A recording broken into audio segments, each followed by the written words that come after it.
Made America show right here on the Home Improvement Broadcasting Network.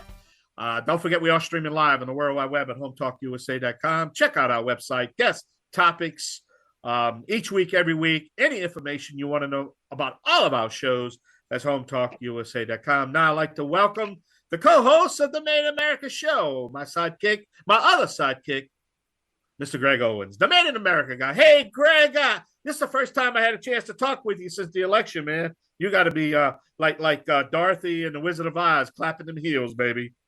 Well, I tell you what, we spent a better part of an episode talking about this. I talked with you, I talked with Charles, and we tried to go through, where the candidates stood on these issues that are going to impact American manufacturers and us. I mean, it was a pretty clear choice, and the other choice was, pretty opaque. So well, yes, we're delighted. Well, I enjoyed our conversations on the air. Is that I welcome my listening audience to go back to the archives and listen to the show. We were fair on both sides. We was not tipping the scales on one side or the other. Now, we have our personal political beliefs. Everybody knows I'm a libertarian. Everybody knows I'm a conservative on steroids. But that's not the point. The point is we presented the facts on both sides. And we did that. The pluses and minuses of tariffs, the pluses and minuses of, everything that we talked about. And we got complimented. I need to tell you, social media and some of the feedback that we got was say, you know what, for a libertarian guy, you really allowed the opposite side to come to the table. And that's what we do. We have good discussions, intelligent discussions. And how many times, look, the other side made a good point, and I said, you know what, you make sense. But 99 times they don't make sense at all. Like I'll tell you that now. But the point is, let's have a good conversation without name calling, without telling me I'm Hitler or I'm the world's going to end tomorrow or whatever. The world's not ending tomorrow. We live in the greatest country of all. Our Constitution is the greatest document ever put together by a common man that's going to keep this country going. We're going to retool. This country, it regenerates itself. It takes everything that you can possibly, World War Wars, World War II, the COVID, the stock market crash. I could just the property crash, the Civil War. I mean, God, Lord. And people don't need to realize we're still a young nation. We're still a young nation. We're still a young democratic republic. But man, I tell you, but it's the companies, it's the people, it's the look, like the Invent America lady says, we invent. And I know I'm rambling, Ryan, I'm going off, but I'm just so excited. You know me, I'm just rejuvenated of the opportunity. And let's move forward. What do you think, Greg? Well, I think that's precisely why I got involved with the Coalition for a Prosperous America, because it's a nonpartisan thing. It's not about sitting there yelling and screaming, calling people names. It's about working with anybody in Congress or in the White House that will actually focus on the issues and get something done.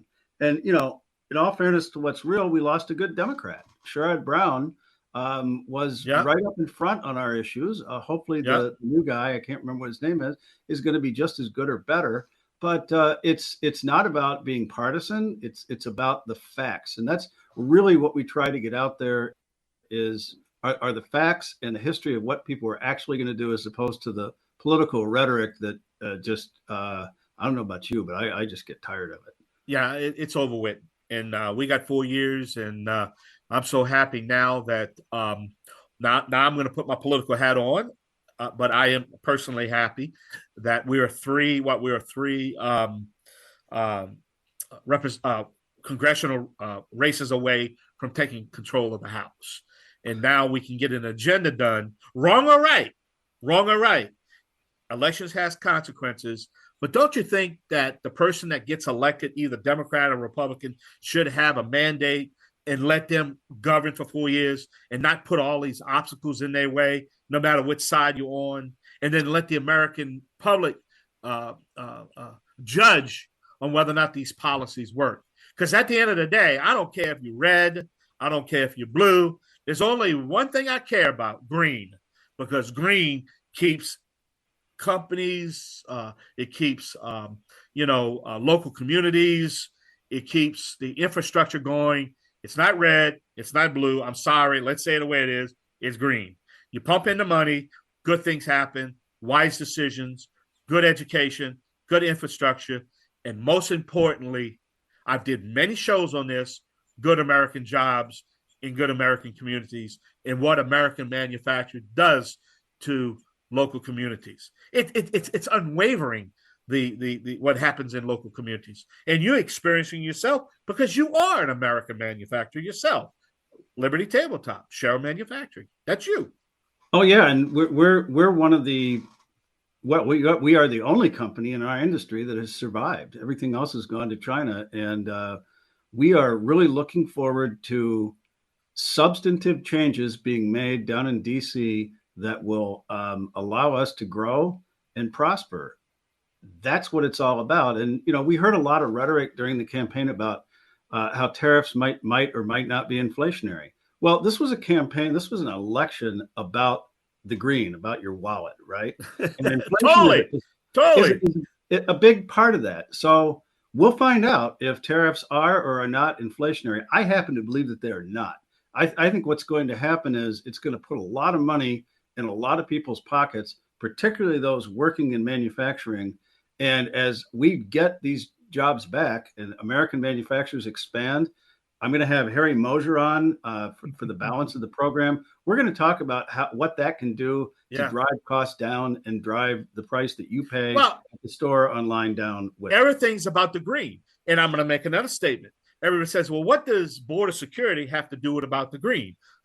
Border security has to do everything about the green, because who's going to have to pay for the illegal immigrants that's coming? It's going to be the green. It's going to be an American taxpayer that's going to. You don't think it's going to be Schumer and all these other characters? That's going to be. It's not their money. They don't sign. Fronts of the checks. They sign back of the checks, and that back of their check says United States Treasury. So who's the United States Treasury? It's the U.S. taxpayer. It's us. So again, I say it. It boils down to the green again. It's all about the green. Who's going to pay the green? And that's the point I'm trying to make here. And when we keep America strong, when we keep America secure, when we keep American manufacturers, and let me tell you what, it took a United States businessman. Let's face this, Greg. In the past, there's only been two kinds of people that got elected presidents, right? Now think about it. Either you're an attorney or a general, right? An attorney or a general. You're not anybody else. Till Mr. Trump came, a businessman. And at the end of the day, that's what happened. He took government who's anti-business, right? A lot of people put out the money, spend a lot, but it took a businessman to get it back on track. And the point I'm trying to make is it's going to take a businessman and manufacturers to get us back on track. Would you agree with that statement? Yeah, somebody who owns his own business, and you and I both own our own businesses, and we know that our payroll isn't some corporate number in a budget somewhere that you're playing with somebody else's money. That corporate payroll ultimately comes down to my wallet and my back pocket, right? And we have to write those checks. And if we don't have enough money coming in, we can't write those checks. And the worst thing you do is tell your employee, I can't pay you this week. See how fast, what's going to happen to your business, especially right now with social media. And I need to tell you, in 3.5 years, again, both sides, this is the first time that I had to go to my credit line. Never in all the years I've had in business where I literally had to. Now, I voluntarily go to my credit line, but I've never had to mandatory go to my credit line. And that's what people don't understand. And you better have the resources because you're going to be out. And you're going to be out. We have a line of credit that we use for seasonality. We're building on it right now because we're building up inventory to sell off over the Christmas season, which is the big selling season. And then we need to have that wiped out going into next year. So that's right. Oh, you're in trouble. That's right. But I mean, if you're struggling as a business and you're starting to use that line of credit to fill the gap and you can't catch up with it, you're in trouble. that's a dead end, and you're in trouble. Well, hey, I can't wait to talk to Harry Moser. I know you can't wait to talk to him. We're going to have to take a short break, right, Greg? So why don't you take us on home for the break? Well, yes. Thank you, Michael. It is great having this conversation. We'll, I'm sure, continue it over the course of the next year or so. This is Home Talk USA on the King Broadcasting Network. This is the Made in America Hour. We'll be right back.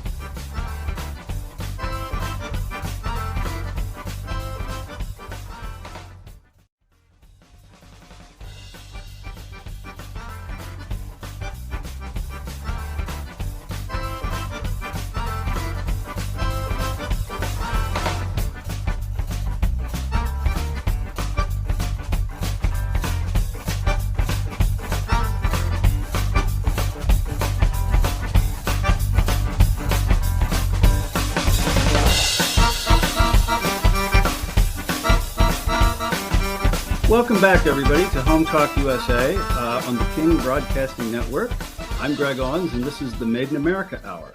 I'm here with Harry Moser from the Reshoring Initiative. But before we get with Harry to introduce himself and talk a little bit about what he's all about, I want to give a shout out to one of our sponsors here, Lion Energy. And we've talked about this on previous episodes. You get stuck with no power, like Rita was on top of a mountain, no way to get down the mountain because it's all flooded, to buy more gas to power your generator. Lion Energy has come up with a portable power solar generator that can help solve that problem. So whether it's at home with no access to fuel, or you're out camping or doing something like that, go to lionenergy.com and check out their portable power solar generators. Okay, Harry, welcome to the program. Let me ask you a question first. Is Sure. Lion Lion or Lyon? Lion. Okay, Lionenergy.com. Yeah. just to help everybody get there. All right. Well, thank you for that. Now, Harry, we've known each other for many years, Mhm. and I kind of understand what the Reshoring Initiative is all about. But I want to give you an opportunity, because you'll do a better job than I did, of telling our listeners kind of who is this Harry Moser guy and what is the Reshoring Initiative all about. Oh, that's good. So the Reshoring Initiative mission is to balance the goods trade deficit.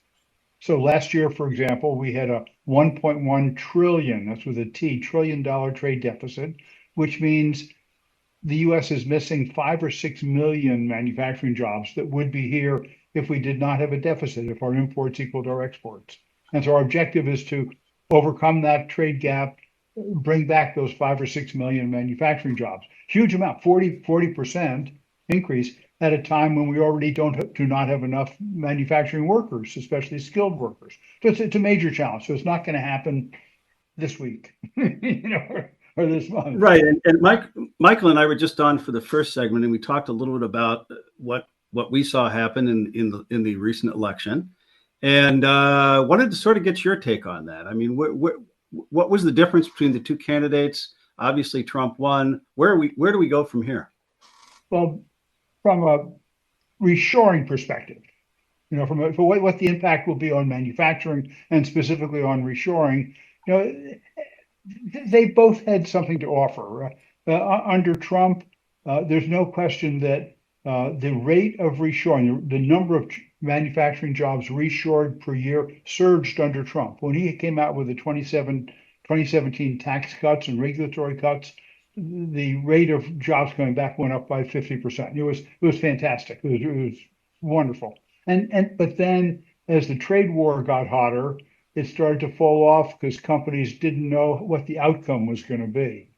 So the rate of jobs coming back slowed down, and then it picked up again on its own, just naturally, because it makes sense to bring the work back.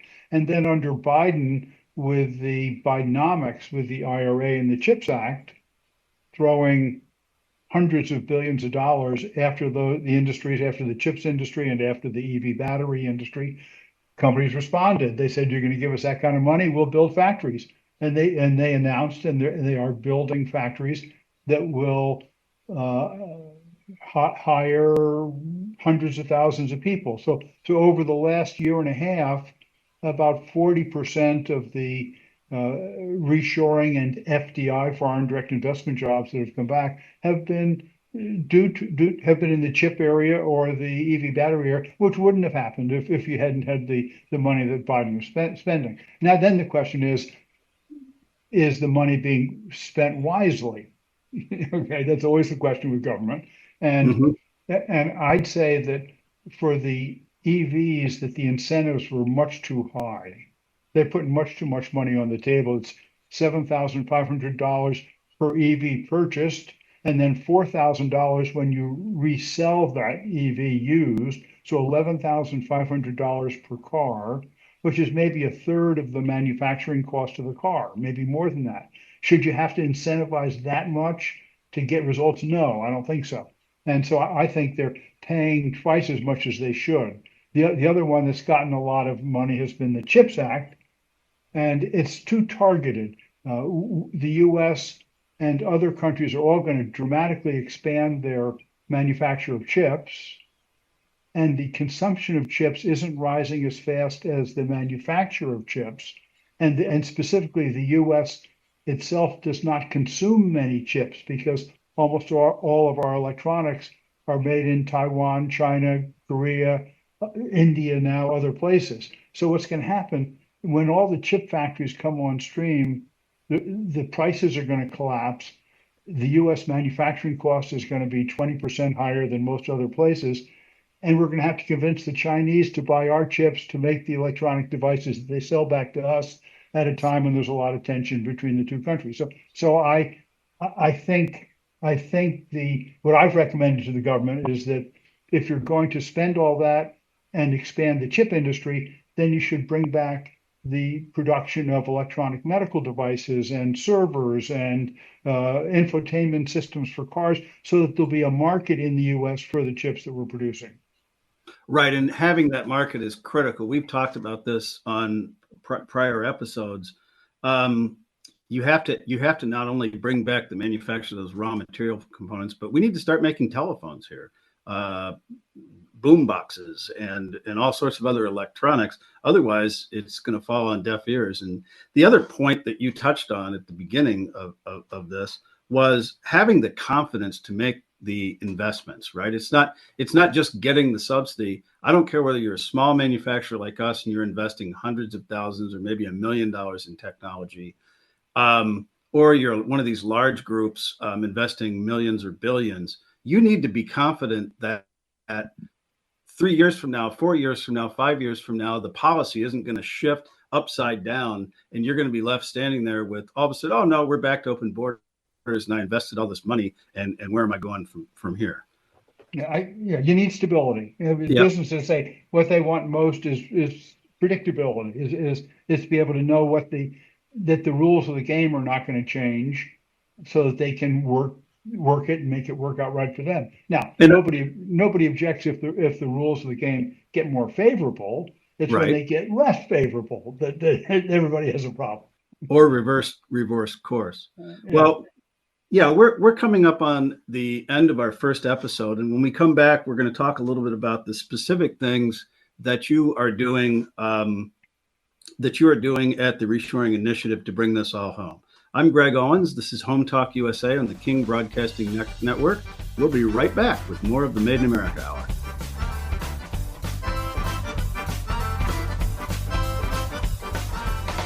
Don't have the time or expertise to market your small business? Constant Contact's powerful digital marketing platform helps you grow your audience, engage your customers, and sell more to boost your business. Now, with just a few clicks, you can launch a personalized marketing campaign that includes email, social, SMS, and more, tailored to your business and your goals. Save time and get real results with Constant Contact. Try it free today at ConstantContact.com.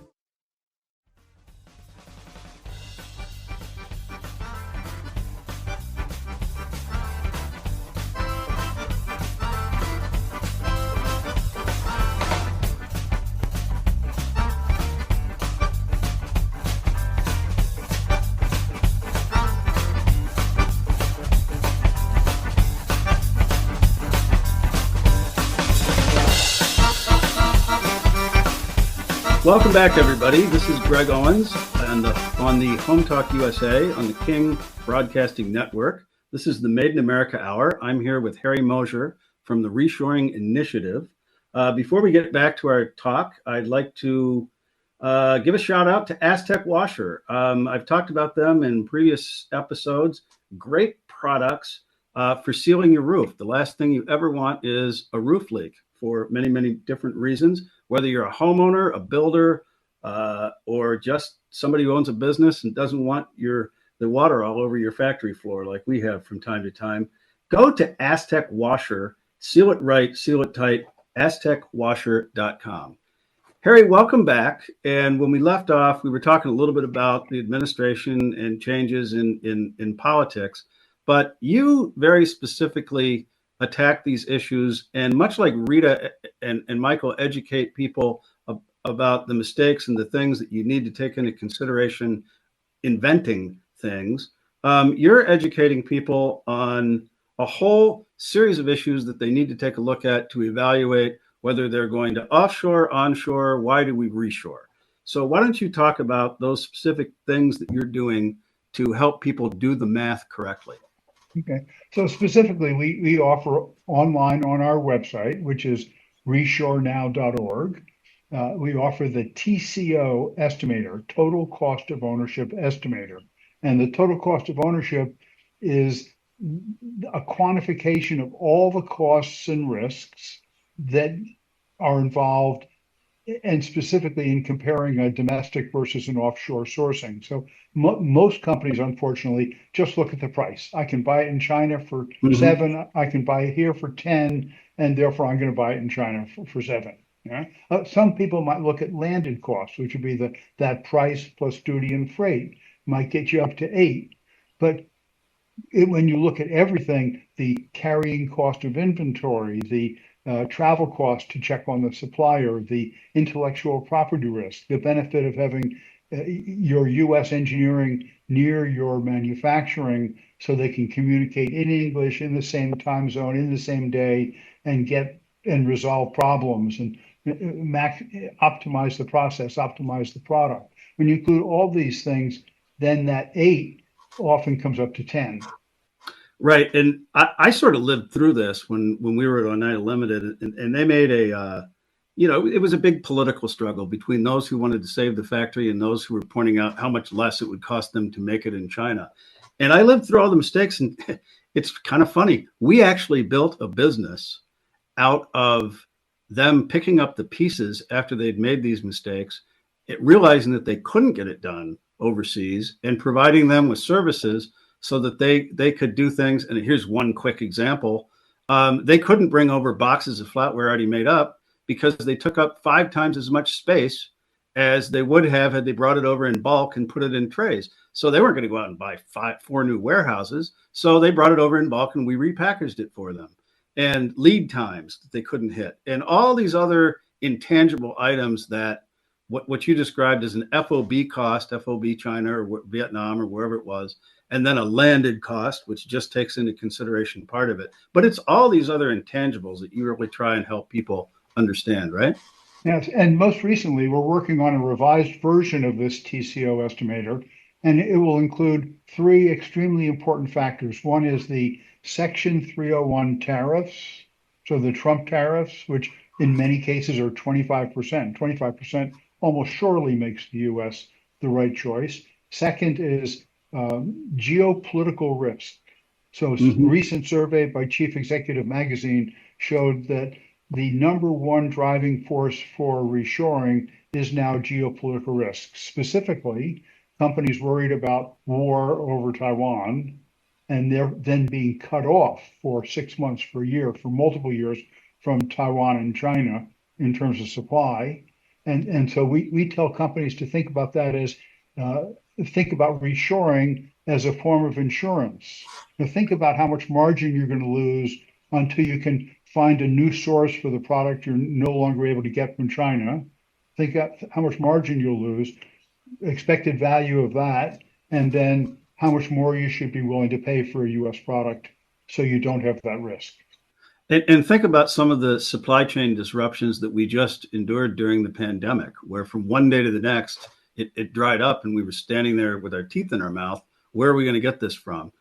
Maybe it doesn't all need to come back. I think that would be one of your points. But if you put in, we're going to do 20%, 30%, 40% here and there. If something does change, if there's one of these catastrophic events and your supply is cut off from around the world, at least you've developed an option that you can scale up, as opposed to sitting there, walking into the office one morning and, oh my goodness, what are we going to do?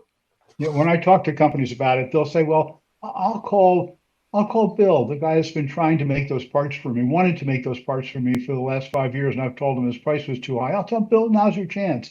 And you call Bill, and Bill's going to say, you're the thousandth call I've had this morning since the war started yesterday. I'm going to take care of the guys who brought me some of their work over the last year or two. And you're going to be, I can probably take care of you in 3 or 4 years if you're lucky. Right. And you certainly don't want to get caught short-sheeted on that deal, do you? No, you're out of business. I mean, Yeah. just take, for example, Apple. Apple gets 20% of its sales roughly in China, and something like 80% of its product is produced in China.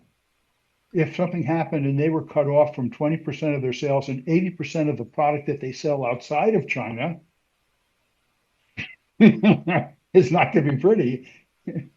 Well, whatever the final determination is of the Trump administration with regard to tariffs, we've heard some pretty large numbers put out there with respect to China. It's certainly something that 5, 6, 7 years ago, or before the first Trump administration, it wasn't even on anybody's radar. I studied international business back in the 80s, and political risk was a big topic of discussion. It had a lot to do with getting paid, mainly, nationalizations and things like that. But we are certainly entering a period of great uncertainty, and having a source close to home, if not at home, provides a lot of comfort, doesn't it? No question. I mean, and there's a huge amount of product categories where we are dependent on offshore sources and specifically on China.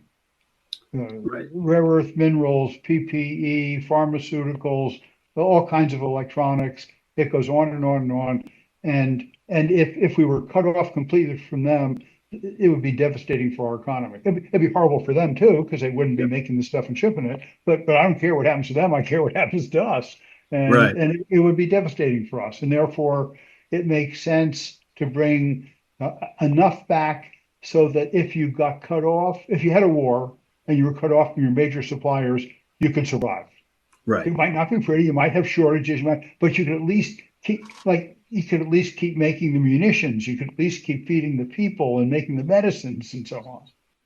Well, let's shift gears a little bit. One of the things I wanted to talk to you about is, what has driven this trend, and we have a couple minutes before we have to move on to the final segment. But what 2010 through 2019, what has driven this trend? Yeah, initially it was companies looking at something like our TCO estimator and saying, this isn't fun. We're saving on the price, but we're losing on inventory, we're losing on delivery, losing on quality, all the things you talked about. And therefore, no, I think we'll bring some, not necessarily all, but some of it back.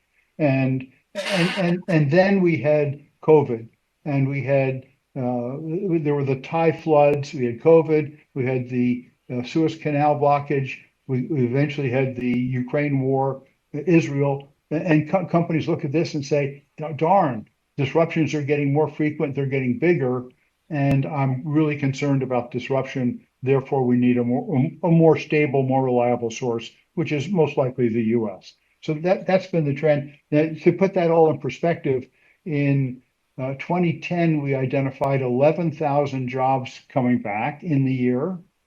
And in 2023, in the year, 287,000 jobs coming back. So the rate of jobs coming back is about 25 times as high as it was 14 years ago.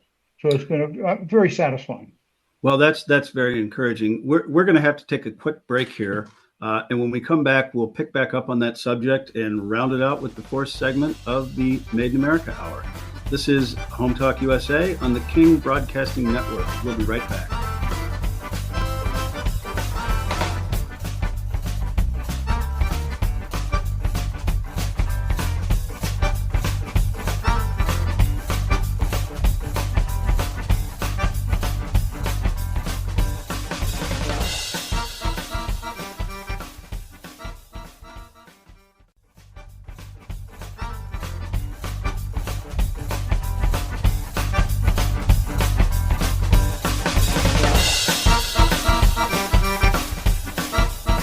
Welcome back, everybody, to Home Talk USA on the King Broadcasting Network. I'm Greg Owens. This is the Made in America Hour, and I'm here with Harry Moser of the Reshoring Initiative. Before we get started, I wanted to give a shout out to one of our sponsors, bondproducts.com. What they do, if you're a DIYer like myself and you like to do things, I've mentioned before that it's really intimidating to get into carpets. You asked me to do a wood floor, you asked me to do certain other projects, and I'm okay with that. But bonding carpet together wouldn't be something that I was comfortable with until I discovered Bond Products. They make it easy for the DIYer to bind their carpet together and get a professional result. So go visit them at bondproducts.com. Harry, welcome back to the program. When we picked it up, we were a little encouraged. We're seeing some progress and some movement. What else do you think needs to happen in terms of government policy, particularly given the fact that we have pretty much a champion in Donald Trump on this issue, who was just elected, who's going to surround himself maybe with people like Bob Lighthizer and others that really know how to do this? What are you looking to see happen? What's going to move the needle even more? You have to go back to the basics to determine that. And the basics are, the root cause is that, for example, in China, you can buy product on average for 30 or 40% less than the US. And you can buy it in Germany and places like that for 10 or 15%, places that have almost the same wage rate that we do. And so the underlying problem, our manufacturing cost is just too high. And so you've got to solve that. And that takes industrial policy, and it takes a broader industrial policy than Biden used, and then Trump so far that I've seen from him. So we have something called the competitiveness toolkit, and it takes a series of items and says for each of them, if they were enacted, how much would we reduce our price relative to the offshore competition so that we'd be able to bring the work back? Because companies aren't going to bring it back and lose a ton of money. So specifically, we call for a much better skilled workforce. We call for maybe 5 times as many manufacturing apprentices. So we have really smart kids getting really well trained so that productivity and competitiveness goes up. So that's number one, because you absolutely have to have that. Second would be, we think currency, get the dollar down by 20%, take some of the premium value out of the dollar. All of a sudden, your price difference comes way down. And then in terms of tariffs, most classical economists hate tariffs because of their training. But most of them, when I talk to them, they say, I could go for a value-added tax, which is really a consumption tax, and they'd rather have a consumption tax than an earnings tax. And so I'm in favor of tariffs in general, but specifically a value-added tax, because then all the imports coming in would get tariffed, and all of our exports would get a bonus, a premium, to help us be more successful exporting. And the nice thing about a value-added tax compared to a regular tariff is that all the other countries have them. And therefore, they can't retaliate against us if we put one in, because we're just doing what they've been doing to us for the last 30 years. So well, I'm going to correct you on something. We are not the only one who has it. I think some country like Uganda is the only other country in the world that doesn't have a VAT tax. Right. And I think maybe Canada doesn't, but essentially everybody we deal with has a value-added tax, and I think it would make a big difference. And you bring up a good point. I mean, here's a country like Germany that has always been a net exporter, and they've always run a trade surplus, even with China, if you can believe it. Now, they're paying the same wages. They're essentially the same basis of a country as the United States. They're a developed free market economy. It's through industrial policy and government regulation of that policy that they've been able to be successful exporters and stave off some imports. Isn't that correct? Yes, and part of their industrial policy is being part of the euro, because Greece and Spain and so on pulls down the euro, whereas if Germany had the D-mark, their wages in effect would be 30% higher than ours if you had the then currency values. So currency is part of it. Germans are hardworking, industrial, mechanically inclined people. So they start with a good culture that way. They have the world's best apprenticeship system. So they have a strong team, really much stronger than our team, because they really work at that. I think those are the key. And if you compare their shops, machine shop, let's say, to ours, they go out and they buy new machines every year. They have a long-term focus, whereas a U.S. machine shop will wait till it's really busy and really booming, and there's a pile of money there, and then they'll go out and buy. And in the leaner years, they don't buy. So on average, our machines are 2, 3, 4 years older than the Germans, and therefore we're less productive. Therefore, it's harder to attract a smart young high school student to come to work for you, because who wants to work with all that old stuff? I'd rather work with nice new high-tech product. Yeah, I mean, one of the things that you like to talk about is short-sighted management, and I think you just pretty much brought that up. It's one component is if we have this wild politics that's swinging all over the place, we don't have any confidence to make those investments. But the other is just being short-sighted and focused on the next quarter's results for the guys down at Wall Street, as opposed to a long-term plan to really solve problems going forward. Yep, I agree entirely. So something else we offer that might help some listeners, we have something called the import substitution program. So if a company's really good at making something, a widget, a pump, or something, we can tell them who the biggest importers of those products are, and then train them to use our TCO estimator to convince the importer to buy from them instead of continuing to import. So we can get them leads, in effect. We can provide the sales tool, the TCO estimator. We can help them help the country. Right. So we're coming up to the end of the hour here, but I wanted to give you an opportunity to tell everybody how they can get a hold of you and how they can get involved, and where do they go for help on these things? Where do we go? Great. So I'm Harry Moser, Moser, and we're the Reshoring Initiative, and it's www.reshorenow.org. And you can email me, harry.moser@reshorenow.org. And if you've got either a great success story, I'd love to hear about it, or if you have an opportunity either for your company to reshore or convince your customer to reshore and buy from you, call me, email me. I'd be delighted to help you. I tell you what, give Harry a call. You won't be disappointed. We've come up to the end of our hour. Thank you very much, Harry, for joining us.